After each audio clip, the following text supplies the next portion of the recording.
How to log into the BBC staff account. Let's get started. Launch your preferred browser. At the top, you'll see the search box. Over there, type in BBC Employee Portal and search for it. Different website links will appear. Navigate to this one website option, BBC Staff Portal. Open it. You'll be directed to the official website. Now at the top left, you'll find this icon. Click on it. You will land to the login page. From here, you can easily get access to your account.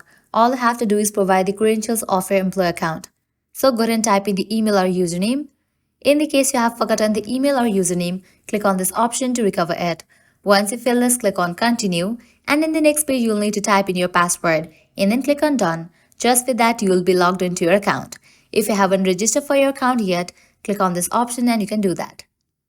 Well, this way you can easily log into BBC staff account. If this video was helpful, don't forget to like, share and subscribe to our channel. Thanks for watching.